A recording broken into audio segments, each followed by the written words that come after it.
고난이 오면 그 사람이 어떤 사람인가가 드러납니다. 좋을 때, 잘 될 때 잘하는 것 혹은 믿음을 지키는 것, 어떠면 그건 누구나 할 수 있는 일이다 생각이 됩니다. 그런데 어려울 때, 힘들 때, 고통이 찾아왔을 때 그때 잘하는 것, 그때 동일한 믿음을 고백하는 것 쉽지 않은 일입니다. 인류 역사상 첫 번째 성탄절이 다가오고 있는데 크게 고통하며 고민하고 번민했던 한 사람이 있었습니다. 그 사람의 이름이 바로 요셉입니다. 요셉이라고 하는 이름의 뜻은 이긴다라고 하는 의미와 더 많은 복을 받을 자, 이런 뜻을 가지고 있습니다. 본문에 나타난 마리아와 요셉의 관계를 본문은 약혼을 했다 그렇게 얘기를 했는데 그전 번역에는 정혼이라고 그렇게 설명을 했어요. 아마 의미적으로는 정혼이 훨씬 더 가깝다 생각이 됩니다. 우리는 약혼하고 결혼하죠. 그런데 이스라엘 사람들은 그 사이에 정혼이라는 관계가 있어요. 정혼을 하게 되면 그때는 아주 강력한 구속력을 갖습니다. 약혼한 사람은 남편, 아내 그렇게 안 부르지만 정혼하면 남편, 아내 그렇게 부릅니다. 육체적으로 부부 관계만 맺지 않을 뿐이지 법적으로 똑같이 부부입니다. 그래서 정혼한 상태에서 둘 중에 한 사람이 죽으면 과부가 되기도 하고 호라비가 되기도 하는 것입니다. 그래서 본문에 아직 결혼 전인데 정혼했을 상태인데 요셉과 마리아의 관계를 남편과 아내로 묘사하고 있는데 이런 것은 유대인들에게는 아주 자연스러운 일입니다. 한참 단꿈을 꾸고 미래를 계획해야 할 요셉에게 뜻밖의 큰 고통과 문제가 찾아왔습니다. 정혼한 여인 마리아, 정말 사랑스러운 여인이고 순결한 자고 그리고 좋은 신앙의 사람이었음을 요셉이 알고 있었고 요셉도 생명을 다하여 극진히 그 여인을 사랑했습니다. 그런데 언제부턴가 마리아의 몸에 변화가 생기고 배가 불러오는 뜻밖의 징조를 보게 됐습니다. 여러분, 이게 다른 사람 얘기가 아니고 내 일이라면, 내 문제라면 여러분 어떤 마음이 들겠습니까? 배신감 들지 않겠습니까? 그렇게 믿었는데 청천하늘의 날벼락이라는 말이 있죠. 아마 그런 느낌을 받지 않았겠습니까? 생에 감당할 수 없는 큰 위기가, 큰 고난이 찾아온 것입니다. 그런데 서두에 말씀드렸던 것처럼 고통의 때, 고난의 때, 위기의 때 그때는 그 사람의 진가가 그 사람이 어떤 사람인지 드러나는 때인데 이 고통의 때 요셉의 진가가 드러나고 있습니다. 오늘 이 아침에 요셉은 과연 어떤 사람이기에 감당할 수 없는 생의 이 큰 위기, 고난을 잘 감당하고 오히려 첫 성탄을 감격으로 맞이할 수 있는 그런 준비를 하였는가?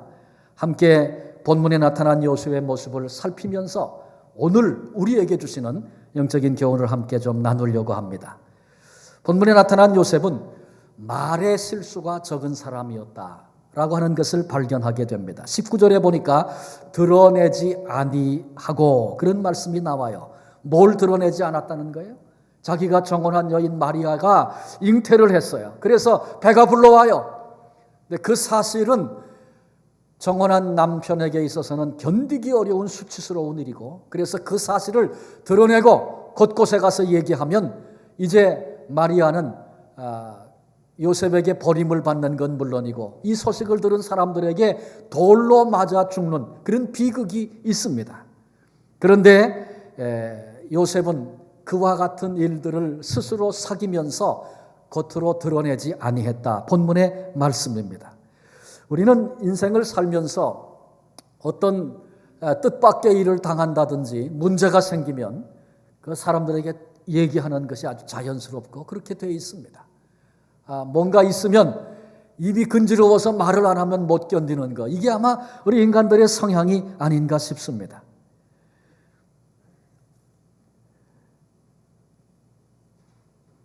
집이 아주 가난해서 사창가에 팔린 한 소녀가 있었습니다.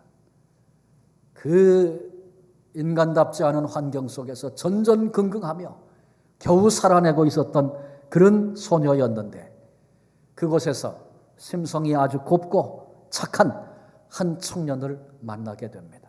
도무지 이해되지 않는 기가 막힐 그 자리에서 이 두 사람이 사랑을 시작하게 됐습니다. 그리고는 뜻을 같이 하고 두 사람이 도망을 쳤습니다. 저 지방의 다른 도시에 가서 새 출발을 했습니다. 억척스럽게 열심히 살았습니다. 얼마 후에 자리를 잡았습니다. 남편과 아내가 누가 먼저 말할 것도 없이 서로 우리 교회 가자, 그렇게 서로 말했던 한 가지 마음이 있었습니다. 그건 교인들을 보면 너무너무 깨끗해 보여서 우리도 교회 가면 우리도 저렇게 깨끗해질 수 있을까, 그런 기대를 가지고 교회를 갔어요. 그리고 열심히 신앙생활했고 세례도 받았고 집사도 됐습니다. 아주 이쁘게 주변 사람이 봐도 부러울 만큼 그렇게 신앙생활했어요. 그런데 어느 날 이 아내의 과거를 한 신자가 알게 됐습니다. 그 신자는 충격을 받았습니다. 그렇게 착하고 참하고 얌전한 여집사가 어떻게 그런 삶을 살았는가 믿어지질 않았습니다. 그래서 혼자 끙끙거리다가 잘 아는 권사님을 찾아가서 권사님만 아세요, 이런 일이 있었어요. 그리고 그 여인의 과거를 얘기를 했습니다. 그랬더니 그 권사님이 한 집사님에게, 가까운 집사님에게 집사님만 알아, 그리고 그 얘기 또 했어요. 또 그 집사님은 장로님에게 찾아가서 장로님만 아십시오, 그리고 그 얘기를 했어요. 얼마 후에 온 교회가 이 여인의 이야기를 다 알게 됐습니다. 본인 그 내외들만 모르는 거예요. 한번 남편이 어떤 모임에 갔는데 분위기가 아주 이상해요. 그 왜 그런가? 그렇게 참 감격스럽고 좋았었는데 왜 이런가? 그러다가 결국은 이 남편이 교인들이 다 자기 아내 얘기를 알고 있었고, 그리고 그 얘기를 한다는 것을 알게 됐어요. 큰 마음의 고통을 가지고 집으로 돌아왔습니다. 그리고 저녁에 아내에게 그 얘기를 했어요. 여보, 당신 얘기를 온 교회가 다 알아. 그 밤에 그 도네가 고통하다가 그 다음날 아침에 두 사람이 시체로 발견됐습니다. 여러분, 이게 한국에 있었던 실화예요. 그를 통해 제가 봤습니다. 어떤 일을 봤을 때, 어떤 사건을 알았을 때, 어떤 문제가 생겼을 때, 그것을 당신만 알라고 얘기하기 시작하는 것은 한 사람의, 한 가정의 종말을 가져올 수 있을 만큼 준엄하고 어려운 일이라는 것을 우리 모두 알아야 할 것입니다. 잠언 18장 21절에 죽고 사는 것이 혀의 권세에 달렸다니 혀를 쓰기를 좋아하는 자는 그 열매를 먹으리라, 그렇게 말씀하고 있습니다. 천마디 말보다 침묵해야 할 때가 얼마나 많은지 모릅니다. 이스라엘 민족이 광야에서 너무나 많은 말을 했고, 말을 통해서 불신앙에 빠지고 하나님을 대적하고 수없는 범죄에 빠졌습니다. 가나안 땅 처음 들어가서 여리고와 싸울 때 하나님께서 침묵하며 여리고를 돌라고 말씀하셨어요. 침묵의 훈련이 필요했습니다.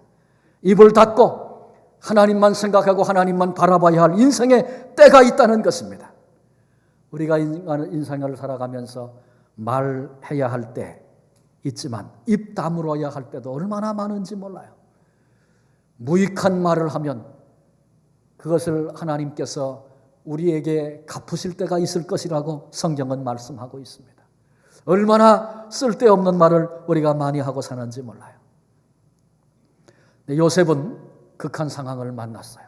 젊은이로서, 혈기방자한 젊은이로서 그런 일을 알고 나면 눈에 보이는 게 없지 않겠습니까? 고통, 그리고 원통함도 있을 것이고 수치심, 배신감도 있을 것이고 치를 떨만 하고 생각만 하면 피가 거꾸로 솟는 것 같은 그런 느낌을 받지 않겠습니까? 그런데 그때에 요셉은 자기 입을 열지 아니하고 혀를 놀리지 않았습니다. 드러내지 아니했다고 본문이 말씀합니다.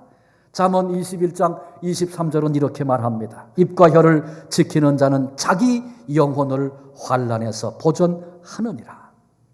요셉은 상상할 수 없는 큰 위기를, 생의 위기를 만났지만 입을 열지 않고 혀를 놀리지 아니하므로 자기의 영혼을 보존하고 그는 의로운 자였다고 성경이 그렇게 부르는 귀한 인물, 귀한 사람이 됐습니다. 한국교회 아까 얘기를 했습니다마는 우리 교회 안에 말이 잘못돼서 이런 일들이 얼마든지 있을 수 있어요. 잠언 12장 18절에 칼로 찌름같이 함부로 말을 하는 자가 있거니와 지혜로운 자의 혀는 양약과 같으니라. 그렇게 말씀했어요.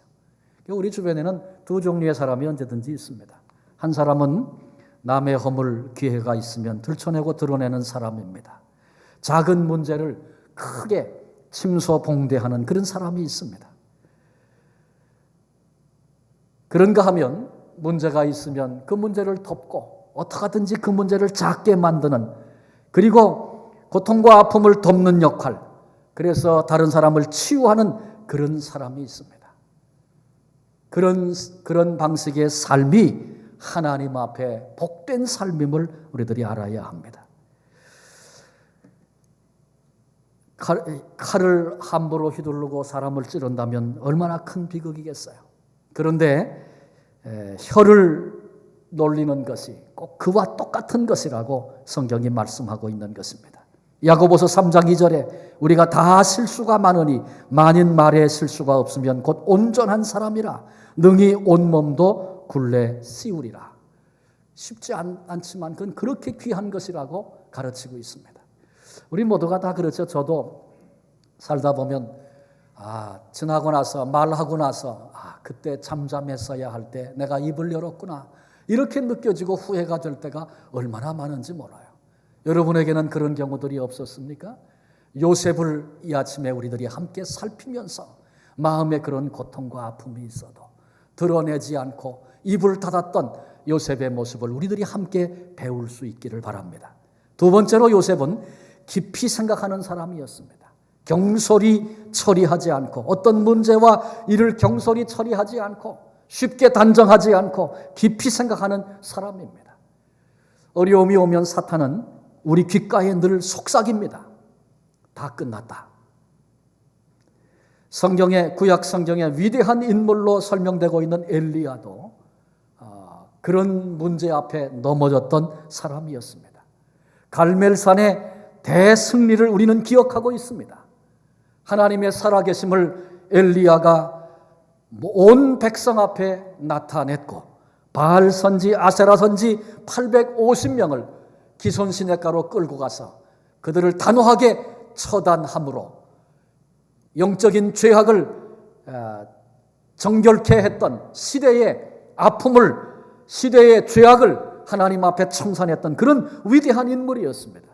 그런데 아합 왕의 아내였던 이세벨이 나중에 그 얘기를 들었습니다. 그리고는 내가 엘리야를 죽이기 전까지는 밥도 먹지 않겠다, 눈에 불을 켜고 엘리야를 처단하겠다고 그렇게 선전포고를 했습니다. 근데 이런 일은 어제 오늘의 일이 아닙니다. 아합은 벌써 선지자 많은 사람들을 죽였던 그런 인물임을 우리는 알고 있습니다. 그런데 이세벨의 선전포고를 듣고 엘리야의 마음이 무너졌습니다. 하나님 앞에 가서, 하나님, 차라리 죽는 게 낫겠습니다, 나를 지금 죽여주십시오. 속단하고 있는 엘리야를 만나게 됩니다. 그때 하나님께서 엘리야에게 세 가지 말씀하셨어요. 첫 번째는 지금 죽는 거 너 낫다 그랬는데 결코 그렇지 않다, 아니다.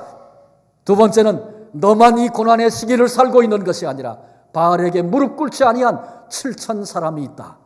지금도 믿음을 지키는 순결한 내 백성이 있다.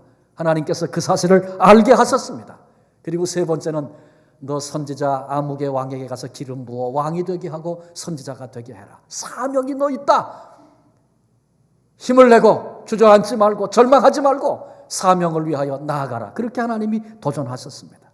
생각해보면 갈멜산에서 응답하신 하나님, 살아계셔서 역사를 주장하시고 850대 1의 그 어려웠던 이 엄청난 영적인 싸움에 승리하게 하신 하나님께서 어찌 이세벨의 손에서 엘리야를 구원해내지 않으시겠습니까? 왜 이제도 역사하지 않으시겠습니까? 그런데 엘리야의 마음속에 불신앙의 생각, 부정적인 생각 찾아오고 그 생각에 붙들리는 순간에 그토록 위대했던 사람도 무너져버리고 만 것입니다. 그때 하나님께서 찾아오셔서 엘리야의 가슴 속에 긍정적인 생각, 믿음의 생각 불어넣으시고 너 이것 붙잡아라. 그의 생각을 바꿔주신 것입니다. 사탄은 언제든지 우리에게 찾아와서 속삭이고 내 속에 있는 부정적인 생각, 불신앙의 생각 자꾸 키워주고 그건 묵상하고 그것에 붙들려 살아가도록 그렇게 만듭니다. 그런가 하면 성령님께서는 우리에게 찾아오셔서 소망이 있다고 긍정적인 생각을 심어주시고 그리고 믿음의 생각들을 심어주시고 그걸 붙잡고 그것이 점점 자라가도록 그렇게 성령님은 역사하시는 것입니다. 우리가 깊이 많이 생각하는 것 필요합니다. 그런데 깊이 많이 생각했는데 부정적인 생각, 불신앙의 생각을 깊이 많이 했다면 그것 때문에 망할 것입니다. 그러나 성령님이 주신 믿음의 생각을 붙잡고 그것을 깊이 생각하는 사람이 된다면 그 생각이 그의 삶을 복되게 할 것입니다. 생각이 흘러 넘쳐서 언어가 됩니다. 내 속에 있는 생각이 터져나와서 언어가 되고 행동이 되는 것입니다. 그러니까 습관적으로 늘 부정적인 언어를 쓰고 사용하는 사람은 벌써 이미 그 생각과 마음이 부정적인 것에 붙들려 있고 매여 있다는 그런 증거입니다. 우리가 말과 혀를 행동을 바꾸기 위해서 먼저 우리 생각을 바꿔야 하는 것입니다. 하나님의 끊임없는 은총, 신실하심, 변함없는 사랑, 오늘도 살아계셔서 우리를 붙들고 계시고 함께 하시는 그 은총, 하나님의 절대 주권, 그리고 예수 그리스도의 십자가 구속의 은혜 안에 담겨있는 말로 다 할 수 없는 그 놀라운 사랑, 이런 것들을 전제하고 하나님의 그 은혜와 사랑 앞에 한번 깊이 생각하며 나아가 보십시오. 어떤 환경, 어떤 자리에서도 우리는 복된 결론에 도달할 수 있고 여전히 주께 소망을 두고 일어서서 믿음의 길을 걸어갈 수 있는 신앙의 장부가 될 것입니다. 근데 요셉은 가만히 끊고자 했고 이 일을 깊이 생각했다고 본문이 말합니다. 말씀드린 것처럼 마리아에게 일어난 일을 드러내고 말하기 시작하면 사회적인 지탄을 받고 마리아는 수치와 굴욕을 당할 것이고 돌에 맞아 죽을 것입니다. 요셉이 생각하는 거예요. 하나님의 사람이었던 요셉이 그 문제를 놓고 깊이 생각하면서 마리아, 틀림없이 내가 알기는 신앙의 사람인데 피치 못할 일이 그녀에게 있었던 것이 틀림이 없겠구나. 하나님의 뜻이 다른 데 있는 것은 아닌가. 내가 모르는 그런 사건이 있었다면, 아니 나보다 더 사랑하는 사람이 마리아에게 있다면 그녀의 행복을 위해서 내가 가만히 끊는 것이 최선이겠다. 결국은 이런 생각을 요셉이 하게 된 것입니다. 여러분, 이런 생각이 쉽습니까? 어렵습니다. 그런 상황이 되면 누구라도 눈이 뒤집힐 일입니다. 그리고 결코 이룰 수는 없다고 분노하기 쉽습니다. 자기 자신이 초라해 보이고 피해의식에 매여서 견딜 수 없는 고통에 붙들리게 될 것입니다. 그런데 요셉은 그때 그러지 아니하고 마리아의 입장을 생각하고 어떻게 하면 그녀가 이 문제 앞에서 자유롭고 평안하고 행복할 수 있겠는가. 그래서 가만히 끊기로 깊이 생각을 했습니다. 근데 그의 생각이 하나님 앞에 아름다웠습니다. 그렇게 생각하는 요셉을 하나님이 아름답게 보신 거예요. 여러분, 그것이 우리의 문제, 나의 문제라면 어떻게 생각하시겠습니까? 어떤 생각을 하시겠습니까? 만약에 내 자녀에게 그런 문제가 생겼다면 어떻게 조언하시겠습니까? 우리의 입장을 아무리 생각해봐도 요셉의 생각은 귀하고 아름다운 것이며 틀림이 없습니다. 그런데 그때 그런 요셉을 성령께서 도와주셨어요. 천사를 보내시고 그에게 하나님의 진리의 말씀을 들려주셨습니다. 하나님의 사자가 와서 어떻게 해야 하는지를 말씀해 주셨어요. 우리도 우리의 생각이 하나님 앞에 머물러 있어야 합니다. 내 입장, 내 생각에 머물지 말고 그 사람은 어떨까? 그런 생각. 참 쉽지 않은 일이죠. 그런데 우리들이 요셉을 통해서 그런 것을 좀 같이 배웠으면 좋겠어요. 그래서 먼저 내 그냥 반응이 툭 튀어나오기 전에 왜 그렇게 말했을까? 왜 그렇게 생각할까? 한번 되돌아보고 내가 어떻게 말하는 것이 그 사람에게 유익할까? 이런 마음을 갖는 건 얼마나 중요한 일인지 모릅니다. 마지막 세 번째로 요셉은 순종의 사람이었습니다. 요셉이 드러내지 않고 가만히 끊고자 했다. 깊이 생각하면서. 근데 그때 하나님의 음성이 요셉에게 들려왔습니다. 아내 데려오기를 두려워하지 말아라. 무서워하지 말아라. 마리아가 잉태된 것은 사람에 의해서 된 것이 아니라 성령으로 말미암은 것이다. 우리가 하나님의 음성을 듣는 것, 또 들은 그 음성을 깨닫는 것 참 귀한 것입니다. 그런데 그것보다 훨씬 더 귀한 것이 있어요. 그건 뭐냐 하면 하나님의 음성을 듣고 혹은 깨달은 그 일을 순종으로 나아가는 것입니다. 그런데 여러분, 요셉은 그때 음성을 들려주신 하나님의 음성을 듣고 그리고 기꺼이 하나님의 그 음성 앞에 순종한 것입니다. 요셉의 순종을 한 세 가지로 정리해 볼 수 있을 것 같아요. 첫 번째는 요셉은 자기 생각과 자기 판단을 꺾어버리고 하나님의 말씀 앞에 순종했습니다. 본문 24절에 보니까 주의 사자의 분부한 대로 행하여 그렇게 말씀했어요. 요셉은 나름대로 아주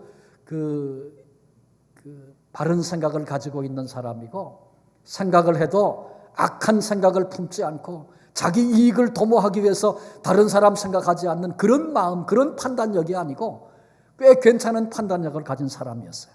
그래서 깊이 자기 생각으로 생각하면서 서로에게 좋은 가장 최선의 것, 그것은 소문내지 아니하고 조용히 관계를 청산하는 것이다. 하나님이 보실 때도 아름다워하실 만한 그런 귀한 생각을 요셉이 했어요. 그런데 누구도 쉽게 할 수 없는 그런 생각, 그런 결론을 이미 지금 이제 요셉이 내린 거예요. 그런데 그때 하나님께서 사자를 보내셔서 말씀하시는데 두려워하지 말고 무서워하지 말고 가서 내 아내 데려와라. 그렇게 말씀하시는 거예요. 여기서 우리는 성령의 생각, 하나님의 생각과 요셉의 생각이 달랐다. 그것을 곧 발견할 수 있습니다. 여러분, 우리의 생각과 하나님의 생각이 다를 때는 어떻게 해야 할 때입니까? 그때는 내 뜻, 내 생각 포기하고 주님의 뜻을 따르고 순종해야 할 그와 같은 때입니다. 근데 여러분, 내가 악한 생각을 품었다면 깨닫고 회개하고 그렇게 하겠습니다. 그럴 수 있는데 최선의 것, 내가 손해보는 것, 내가 양보하는 것, 그렇게 생각했는데 그거 포기해라. 여러분, 쉬운 일입니까? 그렇지 않습니다. 어려운 일이에요. 우리 베드로의 경우를 기억합니다. 예수님께서 십자가의 고난에 대해서 말씀하셨죠. 그때 베드로가 나서서 얘기를 했어요. 주님의 뜻은 뭔가 그 생각하지 않고 자기 뜻, 자기 생각 가지고 말했잖아요. 결코 그런 일이 주님께는 있을 수 없습니다. 마치 어린아이를 책망하고 꾸짖는 것처럼 말리는 그런 언행을 그때 베드로가 했습니다. 그때 주님이 뭐라 그러셨어요? 내가 하나님의 일은 생각하지 아니하고 도리어 사람의 일을 생각하는도다. 사탄아, 내 뒤로 물러가라. 사람의 뜻과 생각을 하나님의 뜻과 생각보다 앞세울 때는 사탄이라고 하는 무서운 책망을 받았어요. 그런데 본문의 요셉은 자기의 뜻, 자기의 생각, 그건 선하고 아름다운 것이었어요. 그런데 하나님이 말씀하실 때 그것을 다 포기하고 꺾어버리고 그리고 성령의 뜻 앞에 순종했던 것입니다. 그래서 그 순종이 귀한 것입니다. 요셉은 두 번째로 즉각적인 순종을 했습니다. 24절에 요셉이 잠에서 깨어서 일어나자마자 가서 아내 마리아를 데려왔다고 그렇게 말씀하고 있습니다. 하나님의 음성을 듣고 나서 아침에 일어나자마자 달려가서 그 말씀 앞에 그대로 즉각적으로 순종한 것입니다. 내가 지난밤에 자다가 잘못 들은 건 아닌가? 내가 헛것을 본 건 아닌가? 한 번 더 알아봐야 되겠다. 한 번 더 얘기를 들어봐야 되겠다. 생각을 좀 더 해봐야 되겠다. 요셉이 그러지 아니하고 깨어 일어나자마자 즉시 달려가서 순종하고 있는 요셉의 귀한 모습을 봅니다. 우린 기억합니다. 하나님께서 하루는 아브라함을 찾아오셔서 말씀하셨어요. 내가 사랑하는 아들 독자 이삭, 그를 내가 지시할 곳으로 가서 거기서 번제로 드려라. 도무지 머리로 상식으로 어떻게 생각해도 이해되지 않는 말씀을 하나님이 하셨어요. 내가 먼저 달라고 한 것도 아니고 하나님이 주시겠다고 약속하시고 이 아들을 통해서 이런 일이 있을 거라고 미리 예고해 주신 우리 하나님께서 어떻게 나에게 그 이삭을 번제로 드리라고 하십니까? 어떤 입장에서 어떤 각도로 생각해도 이해되지 않는 말씀이에요. 그런데 창세기 22장 읽어보면 아침에 아브라함이 일찍이 일어나서 장작 미리 다 쪼개서 번제 드릴 수 있도록 다 준비해 놓고 그리고 이삭을 깨워서 데리고 하나님이 지시하는 곳을 향해 나가고 있는 그런 아브라함을 만나게 됩니다. 여러분, 인간적으로 아비 심정이 어떻겠습니까? 혹 내 아들을 그렇게 죽음의 다리로 몰아넣을 수밖에 없는 그런 상황을 만났다면 할 수만 있으면 핑계를 대고 시간을 끌고 뒤로 미루고 그 길을 가지 않으려고 하는 것이 인간 아비의 심정 마음 아니겠습니까? 100세에 얻은 아들, 내 생명을 주어도 아깝지 않은 그 아들을 번제로 드리라는 하나님 말씀, 이해되지 않는 말씀 앞에 마치 아브라함은 소풍 가는 어린아이가 잠을 못 자고 새벽에 일찍 일어난 것처럼 일찍 일어나서 이삭을 데리고 하나님 지시하는 곳을 향하여 나아갑니다. 너무나 귀하고 아름다운 모습이 아닐 수 없습니다. 우리가 받아야 할 교훈이 있습니다. 성령께서 하나님께서 우리에게 음성을 들려주시고 하나님의 마음을 깨닫게 하실 때 머뭇거리지 말아야 합니다. 하나님의 생각과 하나님의 마음을 내가 받았는데 머뭇거리면 성령의 생각을 놓치고 빼앗기는 일들이 허다하게 많이 있습니다. 그리고 다른 계산, 다른 생각이 하나님이 내게 주신 음성과 나 사이에 가로막는 일들이 얼마든지 우리에게 있는 것입니다. 그래서 하나님이 우리에게 깨닫게 하시고 그런 마음이 들면 그 순종은 즉각적으로 해야 된다는 거 우리도 배우고 잊지 말고 그렇게 남은 생에 살아가야 할 것입니다. 동시에 요셉의 순종은 끝까지 했던 순종입니다. 아내를 데려와라 무서워하지 말고 그렇게만 말씀하신 것이 아니고 그 다음에는 아들을 낳을 터인데 그 이름을 예수라 하라 그랬어요. 근데 본문의 25절에 보니까 아들을 낳기까지 동침치 아니 아내 데려왔고 마리아 데려왔고 아들을 낳기까지 동침치 아니했고 아들을 낳음에 그 이름을 예수라 했다. 마지막 절이 그렇게 증거하고 있습니다. 요셉은 들려온 하나님의 말씀 앞에 순종하되 끝까지 순종했던 사람입니다. 우리는 곧잘 그렇게 생각합니다. 하나님께 순종하면 힘들어진다. 고통스러워진다. 그렇게 생각해서 하나님의 말씀 앞에 100% 무조건 순종하겠습니까? 그렇게 질문 받으면 머뭇머뭇거립니다. 그렇게 하면 꼭 다 팔아가지고 아프리카 선교사 가라고 하실 것만 같아서 그 대답이 잘 안 나오는 거예요. 여러분, 하나님이 그런 하나님이십니까?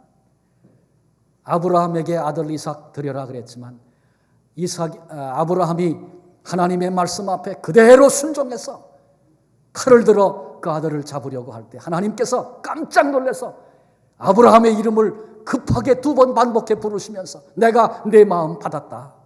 그리고 수풀에 걸린 양으로 번제를 대신 드리게 하고 다시 이삭의 생명을 하나님께서 아브라함에게 돌려주시지 않습니까? 아버지의 마음 하나님께서 그렇게 받으시고 아브라함의 마음 받으시고 우리 하나님은 저와 여러분 우리들을 살려내시려고 당신의 독생자를 이 땅에 보내실 뿐만 아니라 바로 모리아산 그 자리에 십자가 세우시고 우리들을 구원하시려고 당신의 아들을 십자가에 못 박아 피 한 방울 물 한 방울 남기지 않고 다 흘리셔서 마침내 생명을 쏟아 부어주시기까지 그렇게 우리를 사랑한 아버지의 사랑, 그게 하나님의 사랑입니다. 그렇게 우리를 사랑하신 하나님께 순종하는 것이 왜 불행이겠어요? 그게 왜 고통이겠어요? 순종하고 나니까 거기 행복이 있고 거기 기쁨이 있는 것입니다. 1955년 미국의 오레곤주의 한 마을에 어느 날 밤에 영화 상영한다고 광고가 났어요. 그래서 많은 사람들이 거기 와서 영화를 봤습니다. 그 영화는 한국 전쟁을 소재로 한 그런 영화였는데 한국 전쟁, 6.25 전쟁으로 말미암아 한국 땅에 많이 생긴 고아들, 그 고아들의 참상을 소개했습니다. 그리고 이 고아들을 사랑으로 돌볼 손길이 필요합니다. 그런 도전이 그 영화의 메시지였습니다. 그런데 한 농부 부부가 이 영화를 보고 가슴에 감동이 일어났습니다. 그러나 고아는 참 불쌍하고 누군가 돌봐야 되는데 그런 생각을 했지만 돌아오면서 그러나 가난한 농부인 우리들이 무엇을 할 수 있겠나. 적어도 이 일은 우리가 나설 일은 아니다. 그렇게 생각하면서 집으로 돌아왔습니다. 그런데 정말 이상한 것은 날이 갈수록 그 마음속에 그 영화의 장면이 생생하게 자꾸 보이는 거예요. 떠오르는 거예요. 그리고 그 초롱초롱한 아이들의 눈망울이 보여지고 저들을 누가 돌볼 것인가 그런 마음이 자꾸 생기는 거예요. 그래서 부부가 그런 얘기를 나누면서 우리 하나님 앞에 작정하고 한번 기도해 봅시다. 그래서 두 부부가 기도하기 시작했어요. 그리고 얼마 후에는 중대한 결심을 이 부부가 내립니다. 그리고는 농장의 한 부분을 떼어서 팔았습니다. 그리고 한국 땅에 와서 8명의 고아를 입양을 해가지고 자기 집으로 데리고 왔습니다. 근데 이 일이 신문에 보도가 됐어요, 지역에. 그랬더니 많은 사람들이 그 아이들을 돌보는 거 우리도 같이 협력하고 돕겠다고, 우리가 매달 정기적으로 얼마씩 보내겠다고 그런 사람도 나오고, 나도 한국의 그 전쟁의 고통을 겪은 고아들을 입양하고 싶은데 날 좀 도와줄 수 있겠느냐고 이런 편지도 오고, 자꾸 이런 도움에 대한 요청이 오니까 결국 이 두 부부가 전적으로 이 일에 헌신하고 매달리게 됩니다. 그래서 생겨난 것이 그 유명한 홀트 양자회입니다. 그 주인공이 해리 홀트스예요. 성령께서 그 마음을 뜨겁게 하시고 감동하실 때 기꺼이 순종하며 농부로서 상상도 해본 적이 없는, 농부인 우리가 할 수 있는 일이 아니라고 여겼던 그 일들을 귀한 모습으로 감당하게 되었고, 그는 후일에 그런 고백을 합니다. 그 주신 하나님의 마음 앞에 내가 순종하고 나서 내 일생에 한 번도 경험해보지 못한, 그 아이들을 섬기면서 내 일생에 한 번도 경험해보지 못한 가장 큰 행복을 내가 그 안에서 누리게 됐습니다. 여러분, 그렇습니다. 하나님께서 우리에게 도전하시고 우리를 이끄시고 인도하신다면 그 뜻 앞에 내 생각을 꺾고 순종하는 사람들, 그들에게 하나님이 숨겨져 있는, 그때는 보이지 않았던 가장 큰 행복과 기쁨을 가슴으로 받고 누리는 그런 삶의 자리로 이끄시는 것입니다. 이제 말씀을 마치려고 합니다. 우리 지난주에는 마리아처럼, 이번 주에는 요셉처럼 역사 가운데 첫 번째 성탄절을 준비했던 두 사람에 대한 얘기를 나누면서 우리도 그렇게 하자, 이제 그런 마음으로 이 말씀 같이 나누고 있는데, 그런 생각을 해봅니다. 만약에 요셉이, 먼저 마리아부터 얘기해 볼까요? 마리아가 성령께서 천사가 나타나서 하나님의 마음을 말씀하실 때 주의 계집 종이오니 겸손하게 그 말씀을 받았죠. 그리고 주의 뜻대로 하시옵소서. 그 결심은 자신이 사람들에게 수치와 수모를 당하고 사랑하던 요셉에게 버림을 받고 돌에 맞아 죽을 희생을 각오하고 내린 결단이었다, 그런 말씀드렸죠.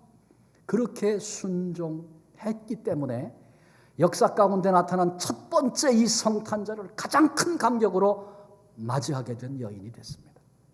가정을 해봅니다. 하나님의 역사니까 결코 그럴 일이 없지만 가정을 해서 그때 마리아가 다 좋은 말씀이지만 난 못합니다. 만약에 그랬다면 하나님의 역사를 이루시는데 사람이 반대한다고 그 역사 못하시겠어요? 그러면 다른 사람을 통해서라도 하나님 하셨겠죠. 그러면 첫 번째 성탄절은 마리아에게 비극이 되었을 것입니다. 요셉의 경우 마찬가지입니다. 성령께서 말씀하실 때 난 그렇게는 못합니다. 내가 데려와서 내 아내라 그러고 같이 못 삽니다. 다른 건 해도 그건 못하겠습니다. 만약에 그랬다면, 그래서 자기 생각대로 마리아를 조용히 관계를 청산하고 내보냈다면 마리아가 아기 예수를 낳았을 때 그 영광과는 아무런 상관도 없는 자리에 요셉은 있었을 것입니다. 그런데 오늘 우리가 본문에 읽진 않았지만 그 앞부분에 보면 예수님의 족보를 쭉 소개하면서 요셉의 탄생까지를 설명합니다. 요셉을 낳았다. 그리고 요셉이 마리아에게서 예수 그리스도라고 하는 메시아를 낳았다고 그렇게 그 족보를 기록해 주고 있어요. 첫 번째 성탄절이 요셉에게, 마리아에게 참 그 모든 것들을 각오하고 자기를 포기하고 자기 생각을 꺾고 성령의 말씀, 하나님의 말씀 앞에 기꺼이 순종하며 나아갔을 때에 우리는 상상도 할 수 없는 그런 첫 번째 성탄절의 그 감격을 그들이 경험하게 된 것입니다. 그건 다른 사람은 다 아무도 몰라요.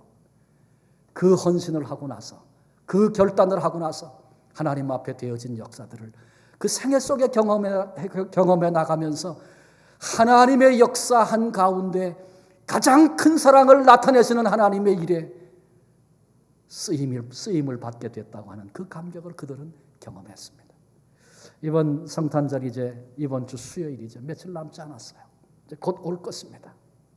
여러분, 우리는 어떤 마음으로 성탄절을 향해서 나가고 있습니까? 우리도 마리아처럼 요셉처럼 하나님의 이끄심과 인도하심 앞에 기꺼이 순종하리라. 내 생각 내 계산 앞세우지 아니하고 하나님 주신 마음 가지고 내가 남은 생에 그렇게 살아보리라. 우리도 그렇게 결단하면 나를 위해서 생명을 주시기 위해서 이 땅에 찾아오시는 예수님 앞에 그렇게 한번 서보지 않으시겠습니까? 요셉을 통해서 요셉의 오늘 본문에 살핀 것처럼 말로 실수하지 않고 깊이 생각하고 묵상하고 그리고 주신 말씀 앞에 기꺼이 순종함으로 메시아가 자기의 가문 가운데 오시는 이런 복된 혈통을 이루고 복된 축복을 누렸던 것처럼 우리도 하나님 앞에 이런 자세와 마음 가지고 나아가심으로 우린 부족하고 둔하지만 여전히 실수하고 넘어지지만 그럼에도 우리의 가정과 내 인생을 통해서 내 주변 사람들에게 그리스도가 나타나고 예수 그리스도가 보여지는 이 감격의 삶을 함께 살아보시지 않겠습니까? 이 성탄절에 우리가 성탄절을 향해 나가고 있는데 주님께서 그 귀한 자리에 마치 마리아를 통해서 요셉을 통해서 내가 이렇게 할 거다. 너희들 그 길을 갈 수 있겠니? 그렇게 물으시던 우리 하나님께서 오늘 우리에게 성탄절을 향해 나가고 있는 우리에게 여전한 동일한 모습으로 초청하며 이 세대의 악함과 어두움 이 속에서 하나님의 뜻을 이루기 위한 그 일에 저와 여러분 우리를 하나님 부르고 계십니다. 우리도 개인적으로 하나님의 음성 들을 때마다 하나님의 도전 앞에 설 때마다 내 생각 꺾고 순종해 나감으로 이 어두움의 세대 속에 그러나 그럼에도 불구하고 여전히 변함없이 이루어 나가시는 하나님의 역사를 바라보면서 다른 사람이 알지 못하는 그 기쁨과 감격을 더불어 주 안에서 누리며 그렇게 살 수 있는 복된 성도들이 되시기를 주님의 이름으로 축원합니다. 기도하시겠습니다. 하나님, 오늘 우리가 말씀을 통해서 요셉의 귀한 모습을 살폈습니다. 요셉에게 이런 부분이 없었다면, 성령의 감동하심 앞에 순종하는 부분이 없었다면 예수 그리스도 탄생하신 그날이 비극의 날일 수도 있었다는 것 생각합니다. 하나님, 하나님의 은총의 기회가 우리 곁을 지나가고 하나님이 우리에게 때로는 도전하시고 말씀하실 때에 내가 하나님 앞에 바른 생각, 바른 마음 가지고 순종하며 나가게 되면 하나님이 주신 기회가 은총이요 축복임을 경험하게 될 터이나 하나님 내 생각 포기하지 못해서 하나님의 성령의 감동을 외면한 채 그렇게 오늘을 살아가면 영광의 날이 비극의 날 될 수 있다는 것 우리로 기억하게 하시고 다가오는 성탄절 이제 며칠 앞에 두고 있는데 우리도 마리아처럼 요셉처럼 하나님 앞에서 하나님의 마음 앞에서 내 생각을 꺾고 하나님의 도전과 말씀 늘 가슴에 담고 그렇게 살아낼 수 있는 자로 준비되고 예비되게 하소서. 마리아와 요셉이 경험했던 그 영광의 기쁨을 우리도 성탄절에 주님 안에서 맛보고 누릴 수 있는 귀한 축복이 우리 가운데 넘치게 해 주시옵소서. 오늘 어떤 고난, 어떤 아픔, 어떤 문제를 안고 여기 나온 이들이 있습니까? 하나님, 이 고난의 때가 하나님 앞에 내 모습을 보일 가장 좋은 기회임을 알고 믿음으로 결단하고 순종으로 결정해서 하나님 앞에 의로운 자 요셉이 그렇게 칭함을 받았던 것처럼 내가 내 모습을 보았다. 내 눈물을 보았다. 내가 걸어가는 그 몸부림을 내가 보았다. 너는 내가 아는 사람이다. 그렇게 말씀하시는 주의 음성 들을 수 있는 하나님의 귀한 백성들 다 되게 해 주옵소서. 아기 예수로 우리를 찾아오시는 우리 주님 예수 그리스도의 이름으로 감사하며 기도하옵나이다. 아멘.